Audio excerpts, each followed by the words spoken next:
Welcome in to the Sports Ethos, the NFL Fantasy Today show by Sports Ethos. I'm Anthony Quaranta. You can follow me on Twitter at AQFresh. Was just kind of talking a bit about the board, how things have shaken out. The first couple rounds are really big as far as setting the tone for the draft and what you want to do as far as builds, like the 111 went Gene T and Derrick Henry, so that they're obviously probably going to stop at 2 for a little while, maybe go 3 and probably be a fragile running back build.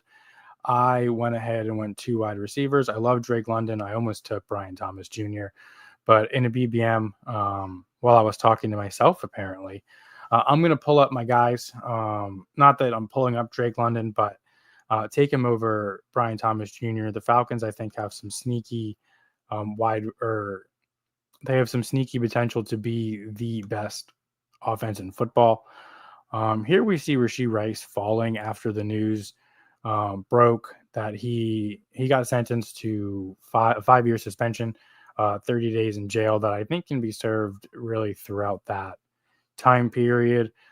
So he's going to start falling for sure until we figure out really what exactly is going on with him. I'm probably not going to take him here. I really like JSN a lot. Brees Hall can, I think, anchor backfield. Probably going to hope that one of these two come back to me, which I'll definitely get one of them. So, all right, let's go ahead and take JSN, lean into the strong wide receiver build. And then a quick turnaround here in 5 picks. Thank you all for bearing with me through the several minutes of silence for you all. Definitely appreciate it. Let's see, come back here. What is DK Metcalf at 35? That's really surprising. The Rashee Rice continues to fall. I think he'll end up settling probably somewhere in like the mid 40s to 50s for a little while. It'll take some time to get there, although maybe not in this draft. I am going to try to anchor my backfield with Omarion Hampton, though. And we'll talk a little bit more about Najee Harris later, kind of when he pops up on the board. But if you're going to give me Omarion Hampton in the 4th round at this point, knowing that Harris is going to start on the non-football injury list, definitely miss a little bit of time. Like, this is Omarion Hampton's time to take over the backfield and just have a stranglehold. So I am very comfortable at this point in the offseason with the information we have. I'm very comfortable with anchoring my running back core with him. Kind of makes me wish I did go with Nico Collins instead of Amon-Ra, simply for the week 17 correlation, because the Texans play the Chargers, but that's okay. It's really not the end of the world. Again, we got to get there. We got to get to week 17, and there's still so much we can do throughout the first 4 rounds. Jaden Daniels went a couple picks afterwards to stack with Terry McLaurin. That's also a really interesting piece of news. I don't know if I'm sure y'all saw, as most of the folks here watching are probably in the best ball streets almost daily, like myself. That contract situation is apparently getting ugly. He indicated that, it's going to be hard for him to step on a field without some clarity or some security as far as the contract situation goes for him. So I've kind of faded the Commanders anyway, just because I do see some regression, second-year regression coming from Jaden Daniels. I think he's a great player. Rashee Rice went all the way at 47, by the way. That might end up being a really great value there. And then Joe Burrow, the 101 went Chase Higgins, just biting the bullet, taking Joe Burrow well before ADP. As we all know in the best ball streets, that there are some Joe Burrow snipers out there. People love to, quote unquote, protect the sanctity of the tournament. So I really like just kind of getting your guy there. My opinion, and we'll come back to the Commanders in a second, because I realize we got off kilter there. But I think Joe Burrow's, if you've got Chase and Higgins, there is nobody you're going to take there that is going to be worth more to that team than Joe Burrow to risk it to me. So I think he's a fine pick right there at the 4 or 5 turn if you are banking on Higgins and Chase both being top, 10, 12, 15 wide receivers. So then back to the Commanders. I just don't think that they added enough on offense for me to kind of really love them taking the next step. People are going to say they added Debo, they added Debo. I don't know how much Debo has left in the tank. And I'm not willing to bet on an aging Debo coming off of an injury. And he's kind of had some injuries anyway throughout his career. So I'm just kind of fading them as a whole. Chuba Hubbard went at 54. Somebody I would have loved to add here. But I think we've got a good balance. We can kind of see what falls to us. It's going to be a running back or a receiver based on where ADP is now.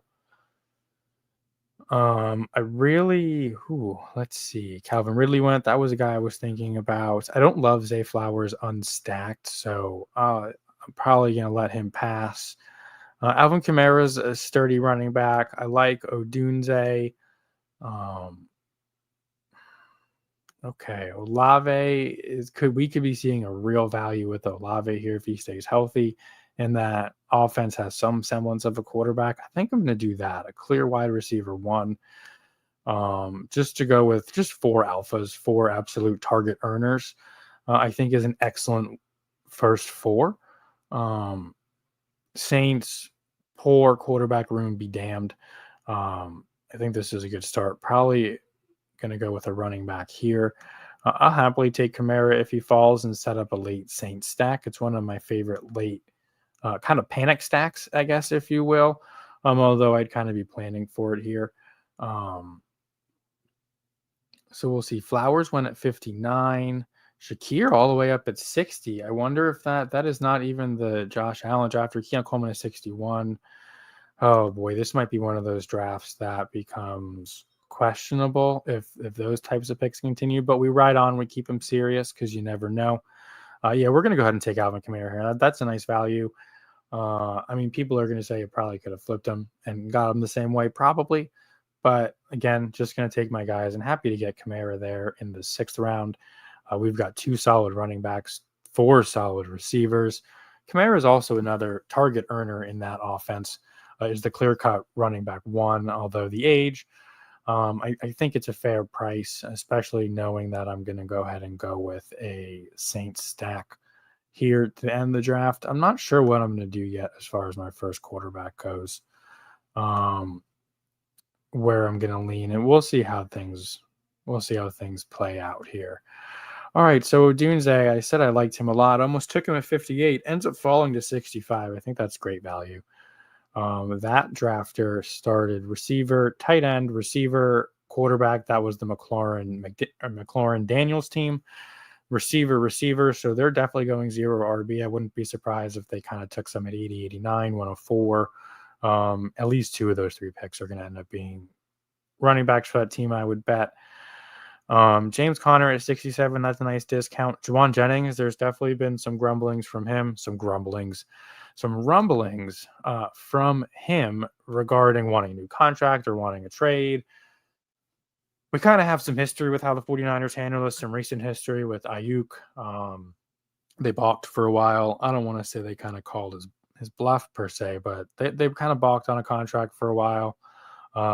Let the relationship seemingly sour, at least publicly, and then ended up signing him to a big deal. And then last season, I mean, it was a slow start. There was, I guess, some rumors and some stuff going on that, folks around, he wasn't really happy there and stuff like that. And then he got hurt, and, you can't blame a guy for getting hurt. Ricky Pearsall goes at 73. I'm going to highlight that because I love Ricky Pearsall. I almost took him. If Alvin Kamara wasn't there at 63, I was probably going to pull up Ricky Pearsall to 63. I even over Odunze, I think. I have a lot of Odunze, Olave kind of stacks here, I guess we'll call it, around the turn. And Ricky Pearsall is just one of my dudes I'm taking a big stand on. And BBM, if I'm going to go out, I'm going to go out with my guys. We can potentially look at here as we're a couple picks away. Tony Pollard, I like Tony Pollard to go for week 17 correlation with the Saints. That would be an interesting running back. He provides a safe floor. There's a little bit of ceiling in what should be an improved offense, but I think Tajay Spears is going to definitely get some more work. And what I'm actually going to do, should he be there, I'm going to pull up Darnell Mooney, and we're going to, if you're drafting in the room with me, please don't hear this.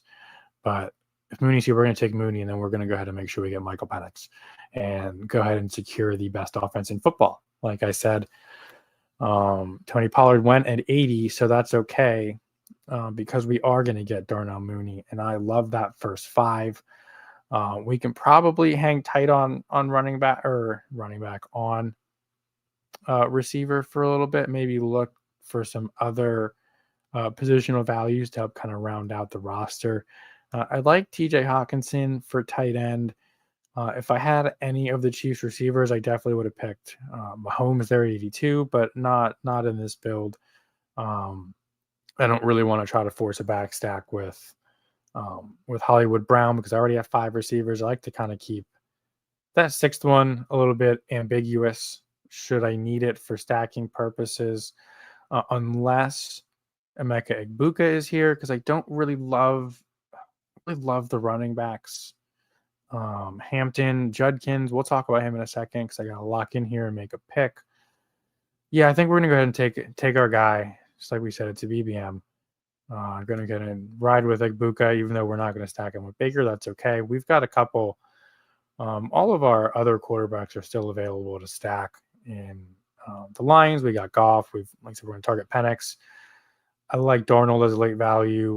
We're going to target the Saints as well. So I'm not too worried, I guess, although I just finished saying I like to kind of keep that spot open in case I need it for a back stack. Egbuka is going to smash. I think there's a role for him early on, with Godwin still being a little bit questionable for week 1. I think he can kind of step in right away and prove that, hey, throw me the ball early. I'm worth it on making your team better. And then with Evans aging, they're still and having some injuries. Last year with a hamstring, he missed quite a few games. I think that Egbuka, this is a great spot for him. I miss when you can get him in the 90s, but I'm still taking him here. Once he kind of surpasses, I think the Jaden Reed, Ricky Pearsall area, if he gets there, is probably when I'll cool off on him. But I love that upside. So Quinshon Judkins, I did want to highlight his situation here for a minute. He went 89, which is kind of currently around his ADP, although his ADP has definitely fallen at least 10 spots, or probably close to a whole round at this point. After the news came out that he was arrested for a domestic violence charge. I'm not going to get too much into the weeds to that. I'm not a legal expert by any means. But we do know that there's a legal process, there's an NFL, and then there's an NFL process. And whether we like it or not, the NFL has been pretty lenient on these things and really inconsistent as a whole. I'm kind of avoiding him for the moment, but did want to shout out Willie Knows Ball. He was the first one to put it on X or Twitter, as we still call it. So shout out Willie Knows Ball for being the first one on that news, to make the Twitterverse aware of it. Let's see. Let's lock back in and see what's going on. I don't want to take another receiver. None of the quarterbacks really align here. So I'm going to hope and pray that Evan Ingram's available. My maybe second most roster tight end at this point, because I've been taking a lot of Theo Johnson lately for the Giants. Maybe a bit of a homer pick, but I think he's also got a lot of potential to step up as maybe the number 2 or number 3 target owner in the Giants offense. Can talk about that later a little bit, though, if we get there. No need to force in any Giants talk unless we're talking about Malik Neighbors, because that dude is incredible. So let's see here. This guy doesn't have a tight end. He did it. He did it to me. All right, what are we going to do here? Do we just go? Oh, boy. Let's go ahead and take Zach Charbonnet, pull him up a little bit to go with the Seahawks. And then I guess that we could target that kind of be our 3 quarterbacks then that we target. We can kind of build this out with late quarterbacks, get a lot of value here early at the other positions. And just kind of see what happens that way. I do love Rashid Shaheed. And do we go with I don't know about going with a Mega Saint stack though, right? Like, I like I like Kellen Moore. I like the offense. The quarterback situation is tough. They did spend a second round pick on Shaheed, so I definitely have some confidence in um in him, especially again in the Kellen Moore offense. Shaheed went, so that's good news, and we can stop talking about the Saints now until we get to the end of the draft. I don't love Scadaboo, but oh man, I'll probably pick him. He's definitely as our fourth running back. I think it's fine. We took a couple bets on a good running back class. Scadaboo or Skatebo does have, I believe it's pronounced Skatebo, so excuse me there. There is definitely potential that he could be the number one running back in the Giants offense, just as we were going to avoid talking about them. But I mean, Tyrone Tracy is a converted receiver out of college, fifth round pick, which is, I mean, the fact that he hit is great because the hit rate on those guys is pretty minor. And so is fourth round picks, which Charbonnet was. But I guess I have a question about that if anybody has any sort of thought or reaction to, feel free to post it in the chat and chime on in. But so the stats kind of indicate, and the analytics and the data indicate that the hit rate for fourth round running backs and day three running backs, which is fourth round and beyond, is pretty low, relatively speaking. So like, why are we high on some of these guys? But we also know that this was a really strong running back class as far as the draft and the prospects and the now rookies. So like, what if the product of that is teams were waiting a little bit instead of jumping on? No, obviously Gene T went 6.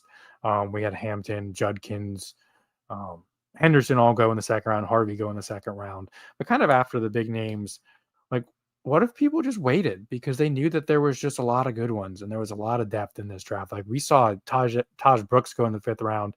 I like Taj Brooks. We can talk about him towards the end of the draft too if we end up needing some time to fill. But like, so what if we have, a spike in these day 3 running back hits? I think it's just an interesting question. It's a question that I'm probably not smart enough to answer. So hopefully somebody else will either here chime in or at some point in time kind of look and say, hey, this is the data for it. Let's lock back in here a bit. I think we can go. Let's see here. We're gonna put Michael Penix in the queue because we're not gonna mess around and try to push. We're definitely gonna take him. Probably a decent time to lock in a tight end, which would be great in Njoku value, 10 spots past ADP. And I think we're really not gonna mess around. We're just gonna kind of go ahead and do that. Because we're pretty good at running back and receiver. The quarterback situation there in Cleveland is pretty murky, but I mean, someone's got to get targets, and Joe Flacco was decent, and the fancy offense is a good one. Hollywood Brown went 131, and just to kind of piggyback that off of the Rashee Rice talk earlier, his ADP was 35, 36, and really kind of falling a bit. So it looks like there might be a slight bump for him to kind of push back into the 11th round instead of falling into the 12th round. 2 picks here. JJ McCarthy went, and unless something crazy happens, which there are QB snipers everywhere, we are going to get our guy, Michael Penix. And I think that we are in an excellent spot here. I think we've got a really strong core, and if we can just fill it out nicely, hit on our quarterbacks, even if we need to pull them up, just because we waited so long, we want to make sure that we get them. And by we, I guess I mean me. I want to make sure I get them, especially in a BBM. Don't want any uncorrelated, unstacked quarterbacks. It's just how I play it. I think it's kind of been the trend for best ball over the past couple years. Is the stacks are so important that now I've kind of begun to see some contrarian plays or contrarian takes in that, and plays in that maybe the unstacked quarterback is going to give you the edge because it's going to be uncommon. And I think that's interesting. It's just not how I choose to play it.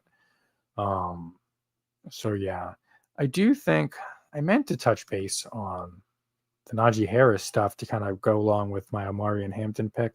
He went 113, which is higher than he's been going because he's been falling into the 120s. I don't know that I would take him before like Ramondre, really.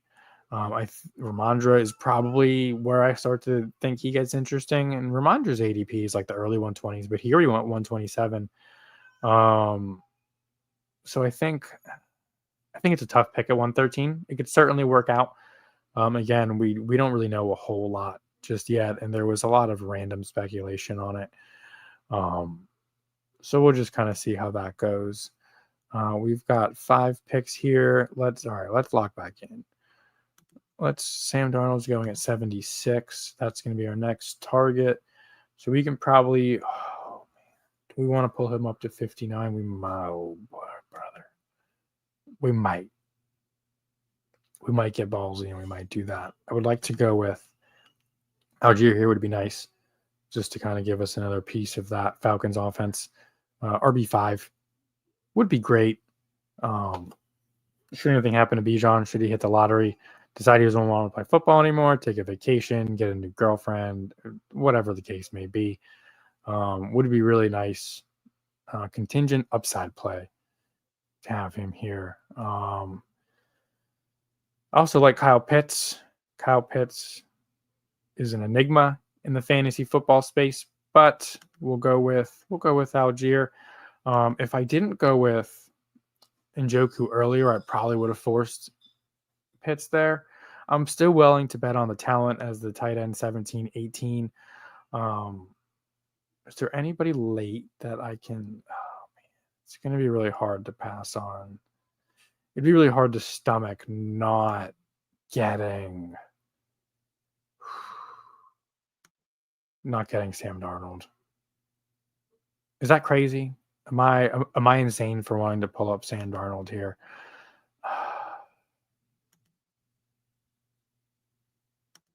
No risk it, no biscuit.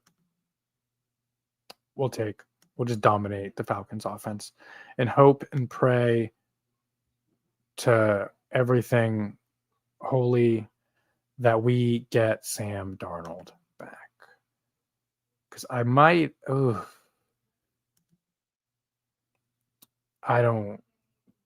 we could definitely pivot to some sort of late round indie stack. Take the bet on one of Richardson or Daniel Jones. Let's just hope that we don't get there, right? That would be, I think, worst case scenario. Let's pull up the board here. If you are watching on YouTube, appreciate the support. Drop us a like, subscribe to the show. We are trying to grow it bigger and bigger. And any kind of support engagement would be really beneficial. You can follow the Twitter account at Ethos Fantasy NFL. Pretty sure that's it. You can follow me again on Twitter at AQFresh. If you are watching on X, again, appreciate the support. We'll love the retweets, the likes, the comments on there as well. Jump over onto YouTube, though, if you want to make sure that you can tune into all of our shows and subscribe. You'll kind of get notified. I'll be doing best ball streams every Thursday at 7 p.m. Eastern Standard Time. So feel free to set your reminders. Make sure you jump on in, tune in. Sometimes I'll be solo. Sometimes I'll have a guest. Sometimes I guess I'll be another contributor with Sports Ethos, which, again, you can follow all of our work on sportsethos.com. That work includes mine, my best ball work. I've got a killer best ball article highlighting late round picks that we might utilize here during our BBM, one for every team. So never fear, no matter what team you're stacking. I've got a solution for your 17th, 18th round pick. You can see that pinned on my Twitter account. Again, you can also see it on our website. Really good stuff we've got going on over here in Sports Ethos. We've got our fantasy guide out now. There was a promo, I think, or the discount. I think it was like 40 to 60% off, which is really incredible. Not totally sure if it's still running. I'll have to check with the powers that be. But just make sure you go check it out. Even if you don't subscribe, there is a portion of all of our articles that is free. So maybe you can kind of gain some insider information there. We are going to lock in here and hope that I don't get done like that. And I don't. We're not even going to think about it. We're going to run to the board here. Not accepting any trade offers. Dave Gettleman style with Saquon Barkley at 102. Though that, we should have at least answered the phone. I'm a Giants fan. I can go on that for a while. Okay, let's lock back in here, though. The board is ours at this point. Is there any running backs that I love here? I actually am going to, I think he might have went already. I probably missed it, giving my spiel about all the other stuff. But Dylan Sampson, Rico Dowdle went at 170. Rico Dowdle is one of my favorite targets. Let's see, did Dylan Sampson really go already? He did. I missed it. Did I miss it? I did. Damn it. All right, now we got a panic pick in 13 seconds. Let's go ahead and get third tight end. I think is okay here. I'm fine stopping at 6 receivers if we don't get another one. Mason Taylor could end up being. Why did I miss it? It went Will Shipley. That's okay. We were going to go ahead and get a 6th running back anyway. Will Shipley's kind of tough though, right? Some people love him. Some people don't. I don't really love him. I guess if anything happens to Saquon, there's definitely going to be some value there. Man, I really thought I hit the star in time on Mason Taylor. That's all right. Again, not the end of the world. Kind of tough in a BBM, but we ride. It's the 16th round. It's not gonna kill our draft. So we didn't even really need a third tight end, but I might grab one. I'm gonna go ahead and queue up Tyler Shuck here because he's definitely going to be one of our 2 picks as we're going to go with 3, maybe a nice 3-6-6-3 build here.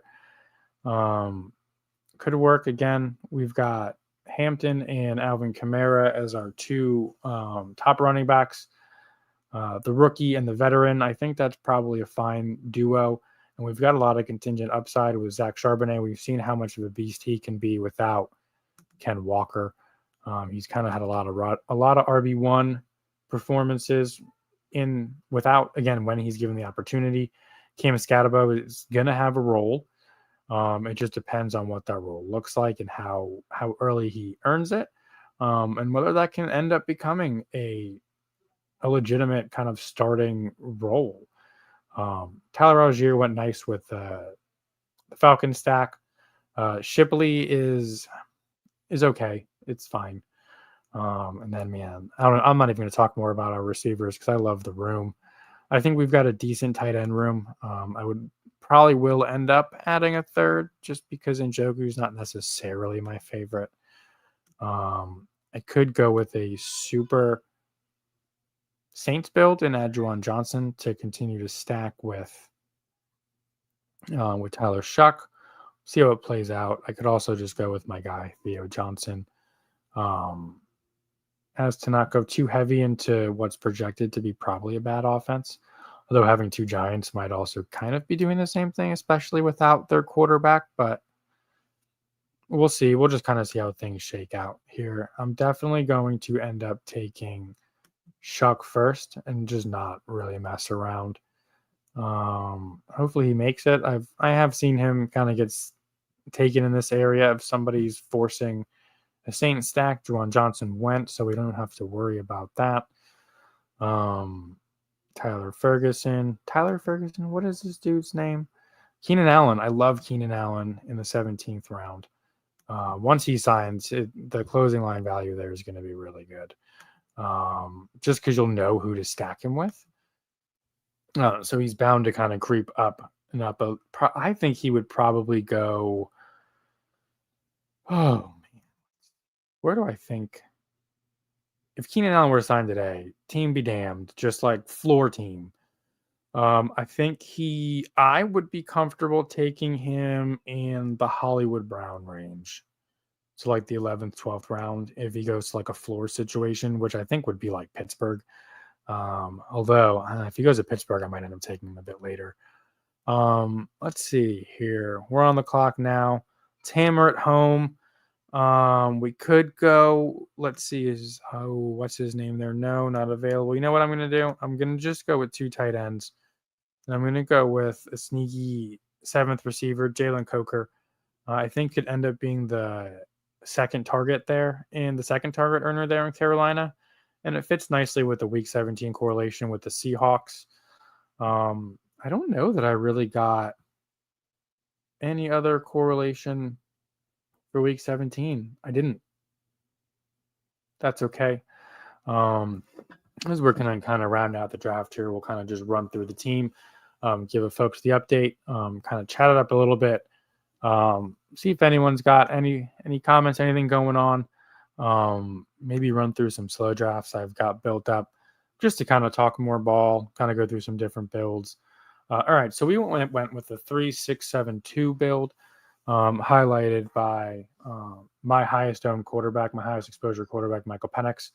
I think the ceiling is just incredible for the Falcons offense. I know it was a small sample size last year with him in those 3 games. I'm buying it. I'm in.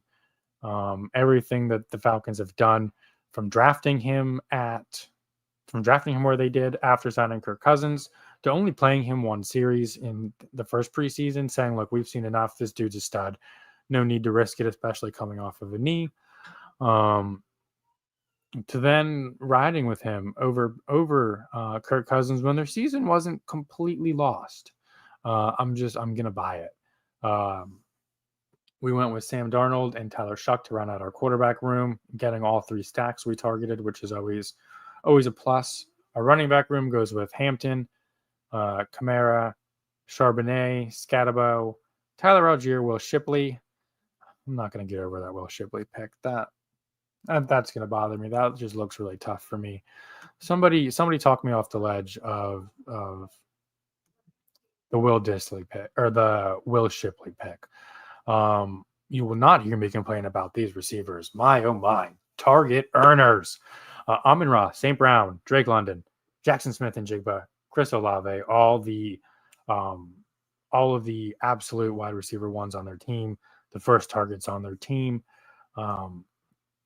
They each might see 150 plus targets this season. So I love that as a 4.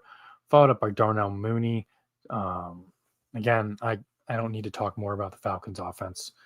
Igbuka, I think I talked about him enough. Love the upside. And Coker as a nice little late round target I highlighted in my article. Not with the Panther stack per se, but again, like I talked about that Week 17 correlation, I also like to use some of those picks, those late round picks here, just to kind of maximize the ceiling should I make the playoffs. And in the 18th round, I mean, I'm not necessarily worried about getting a guy that, I mean, it'd be great if Coker, finished as a top 24 wide receiver and entered my lineup in 6, 7, 8, 9 weeks. Like that would be incredible, right? But for me, and folks have different opinions on this, but for me, if I get 2 appearances, if I get 1 appearance from my 18th round pick, like I'm pretty good with it. If I get 2, I'm ecstatic. If I get 3, I feel like I feel like a genius, like I hit the lottery. And then our tight ends, I don't love them, but we got some nice David Njoku value there. 10 spot slide, and then Kyle Pitts. If I believe in the Falcons, I believe in Kyle Pitts. And again, the talent's there. I'll take him. I'll take him as a mid tight end too and see what happens. Tight end almost kind of doesn't matter too much in best ball at the same time. You see teams get by that kind of put up straight up zeros some weeks from their tight end position. So it's not the end of the world. I like the team overall. I definitely think it could be a winner. Let's go ahead and see. I don't know about you guys, and this is just kind of like a little fun conversation. I am a draft labeler. There's one not labeled. As I was about to say, I label all of them. I'll look at that. We can take a peek at that one while I label it. So the way I generally kind of label them is I just go, I do fast draft. The F is fast draft. The S is slow draft. I'll kind of put what pick I was at just so I can kind of see. So fast draft, pick 10. I stacked the Falcons, the Seahawks, and the Saints, and it's a 3-6-7-2 build, and that's kind of how I saved them. Let's take a look at this one. See what we had going on here. I can already tell you it's going to be decent with the quarterback room. I like Dak Prescott. I like Matt Stafford. I think those guys are undervalued. That mid to late quarterback, there's a lot of value there. H-Chan at 17. Wow, in a BBM. We drafted this team before the Jonnu trade, which is nice. To go with Chuba Hubbard, Tony Pollard. This is a nice little running back room we got here. I wonder what the rest of the team looks like. 6-7-2 or 2-6-7-3. Okay. We had CeeDee Lamb, Devontae Adams, JMO, another Chris Olave in a BBM. Like the pick. Smart man I am. I really like Shakir. Yeah, this is a good team. If I do say so myself, I might be a little biased. Let me know. What do you think of this team? Are you going to draft or pass this team? Which is a really cool, I guess, other little platform we've got going on by Big Loaf. It's interesting. You can kind of vote on teams. I like to check it out. The crowd loves some of my teams. The crowd hates some of my teams, but that's okay. That's to be expected. All right, let's kind of take a peek here at some of my active drafts, what we've got going on the clock, and quite a few picks. We'll run through a couple of them, maybe not all of them, but just to kind of see what we've got going on here. As you can see, I kind of label some of them even while I do it. Let's go ahead and poke at this one because it's one of my favorite starts. I'm labeling these a little different, the little Dalmatians. There's 101 of them. Hardy har, $1 entry. I did end up maxing this because I think it's fun lottery tickets, and I'm really just I'm using this to hopefully be right on my takes, and I'm really just kind of hammering my guys. So we started with Neighbors and Drake London. Two guys I'm really, really high on. We are up here at 604. We've got Lamar, Kamara, Neighbors, London, JSN. How do we want to shake this one out? 62. Our next pick is going to end up being at 82. So, ooh, baby. Let's see here. You know what I'm going to do. I like my guys. This is where, like I said, I'm going to try to flex what I think is my ball knowledge in this tournament, and just hammer my guys. And we're going to pull up Ricky Pearsall here because I just think it's an excellent pick, especially with, like I think I mentioned a little bit earlier, the Juwan Johnson grumblings, I think I called it. Who knows what's going to happen there if he ends up getting moved. Ayuk is probably at least going to miss the first few games. Ricky Pearsall, I mean, honestly, I think regardless, even if Juwan Jennings remains there, I honestly think this is probably where Ricky Pearsall should be going, if not even a little bit higher. So let's just try to get ahead of the curve here and take him, not let him get away here in this draft. Let's go ahead and poke on this one, a little mystery, unlabeled draft so far. What do we think of Travis Hunter? First guy here on the board. He was going, I think wasn't he going in like the 30s when drafts opened up, when the post-draft stuff opened up? We've got another Neighbors London JSN start. I said I was flexing my guys in the little Dalmatian. I think we should probably look for a running back at some point here sooner than later.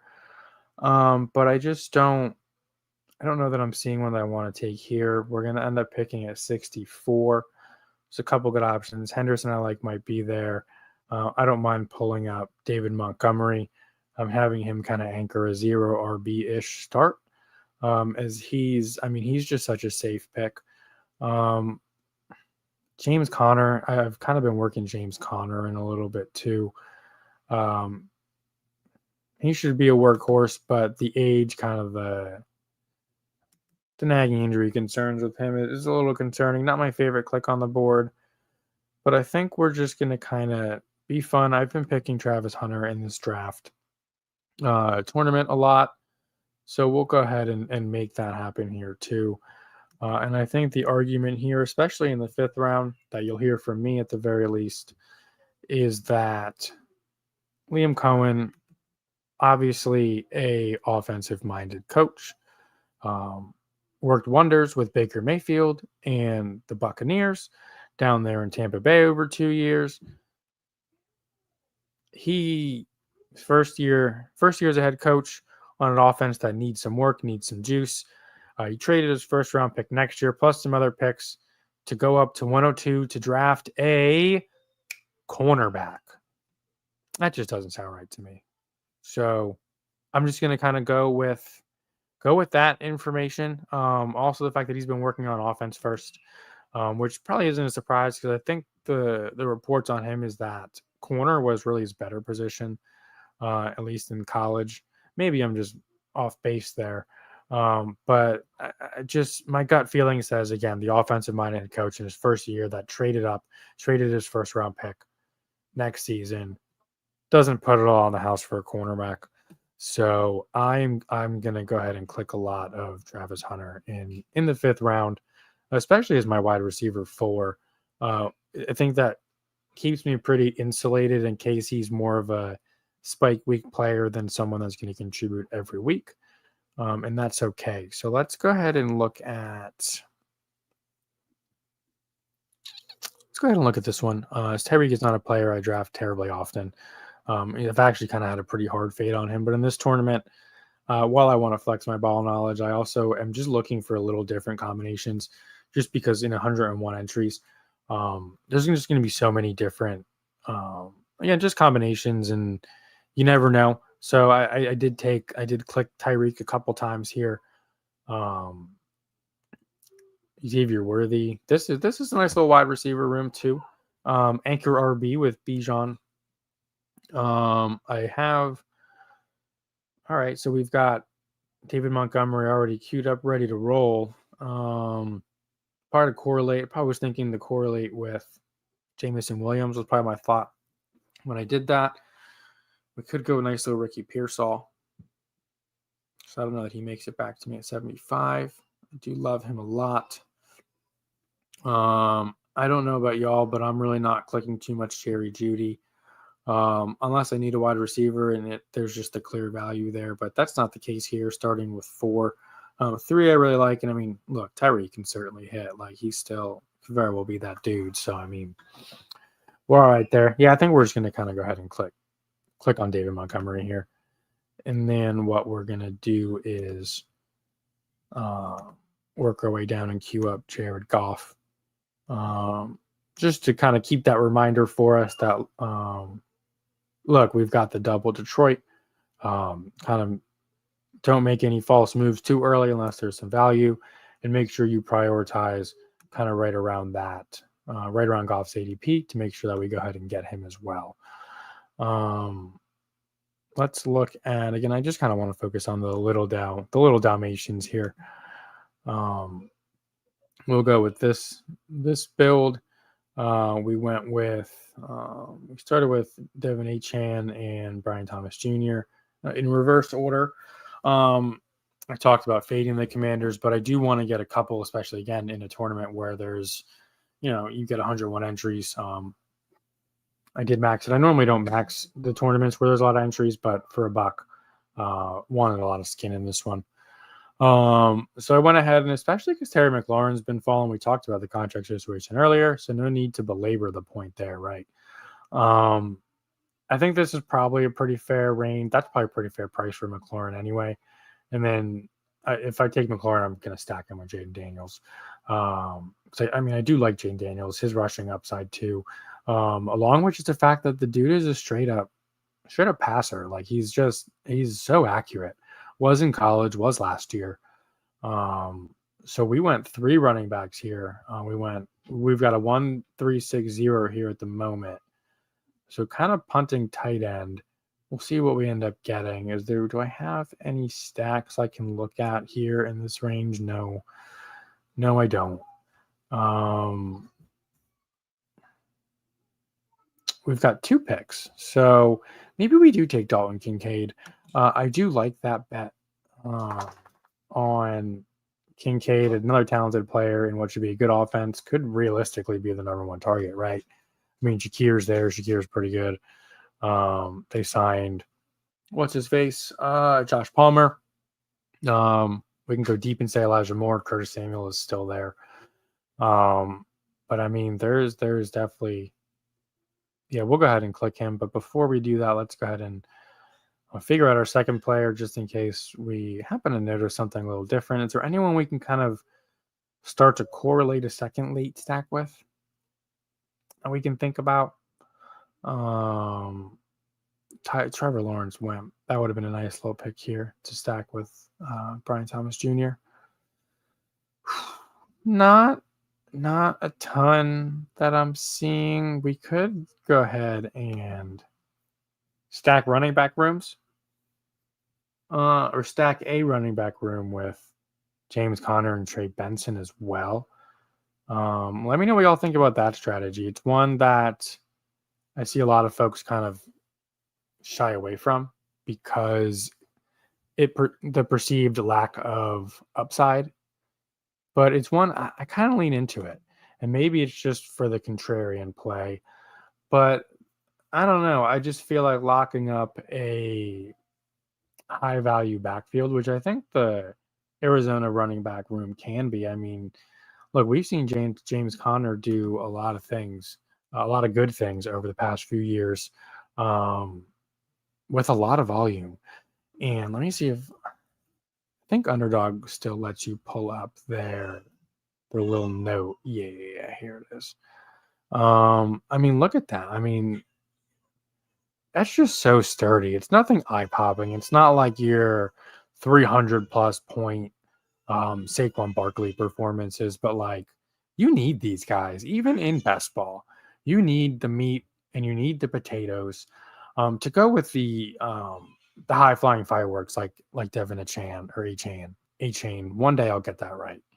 You need that because when you have, if you're built strictly on all ceiling, all floor, or all ceiling boom or bust, it's like there's a couple weeks where like your whole team is gonna dud, and you're just gonna be put in a tough spot trying to make up for it during the spikes weeks. It's certainly possible, but I feel like those floor plays keep you afloat. And yeah, I think we're just gonna kind of go ahead and do those two things. Because I'm not really worried about forcing a wide receiver here. We've got 6. Let's go ahead and get our first tight end. And then go ahead and lock up a nice little backfield out there in Arizona. And I know Kyler Murray is going to take some rushes away, some carries away from them. But that's okay. Again, we've seen the volume that the Cardinals are willing to give a running back. So, excuse me. I think that can be a really interesting team, still a really good build. Let's take a look at how much time have we been running for. 55 minutes. Appreciate y'all for staying with us. Let's go ahead and do one more, and this one's going to be the Saquon Barkley, Jonathan Taylor start. So starting heavy running back. We went with the tight end, one of the elite tight ends. There was a nice little Kittle value there. I went Pearsall at 68. And as you can see, we've got Brock Purdy queued up, ready to roll for whenever we get to that end of the draft or that part of the draft. I'm probably going to look to take another receiver here unless I want to kind of lean into an RB heavy build and maybe stop at 4 or 5, depending on how the rest of it shakes out. Kind of correlate with the Titans and set up a late stack. We could, again, just stack a 4th receiver, knowing how important wide receiver is. Our next pick is at 92. So let's kind of see. I don't think I love the receivers in that range, and I'm more apt to take one of the running backs there, and I'd be happy to reach on Travis Etienne. At 92, Jordan Mason is interesting. I don't know what to make of it. He could just be the touchdown vulture. he could end up taking over for an aging Aaron Jones. I just don't really know. I think we're going to go ahead and take one of my guys in Jaden Reed and give us the opportunity to set up a Packers stack because I like the Packers this year. What's going on? Here we go. I like the Packers this year. I don't know that any one receiver is going to dominate. I do like Reed, and I'm gonna take the bet on Reed out of all of them, even though he's the priciest, along with Matthew Golden, the first-round rookie they just took. Jaden Reed's an excellent talent. He's an excellent receiver. The problem is they just don't use him in those two wide receiver sets. But part of what I do is try to project as well as a lot of us do in the best ball community. And just an example, we'll talk about James Cook here for a second. It was kind of some rumblings about his ceiling. What can it really be? He doesn't get the touchdowns. Josh Allen's their goal line back, blah, blah, blah, blah, blah, right? I posed a simple question and I believe it was my week 1 preview of last season. So right before the season started, when I was talking about the Bills and I was talking about James Cook, I posed the question, what if the Bills give James Cook the goal line work? What if they give him some goal line carries? Just what if? Just think about it. Well, 16 touchdowns happened. Like that's great. And I don't think anybody was expecting that. And if you drafted James Cook, like I was very in on James Cook. You look like a genius. So one of the questions I'm asking this year about one of these high variance, kind of questionable players is, what if the Packers use Jaden Reed in 2 wide receiver sets? Christian Watson is out, and he's kind of posted some workout videos of him running and looks great. And I mean, it was such a late season ACL tear that like, I'm not buying in. I'm not buying into it. Matthew Golden, I don't know how many people liked him as a prospect. I don't know that I loved him. It's kind of feels like more of just like a pure deep threat. But I kind of haven't watched a ton of Matthew Golden tape. They like to throw Romeo Dobbs out there, who's kind of he's kind of just a guy, right? So like, I mean, what if Jaden Reed is just the one there while Matthew Golden takes a little while to develop, or maybe just is just a role player. And again, Dobbs is just kind of mundane. Just something to think about. And we've kind of hit the hour mark here. I appreciate y'all tuning in. Thank you so much. Please remember to like, subscribe, turn on your notifications to make sure you get the ding when we are going live, when new shows post. Sorry if you hear my dog whining in the background. He would love to go outside. Part of the reason why we're going to kind of cut short the slow drafts here. Follow us on Twitter at Ethos Fantasy NFL. You can see all of our work on sportsethos.com. Follow me on Twitter at AQFresh. I will be doing these live best ball streams every week, every Thursday at 7 p.m. Should there be any changes, we'll definitely make sure to notify y'all. But that'll be kind of the schedule for me moving forward. Again, appreciate the time, all the support. Until next time, let's go best ball.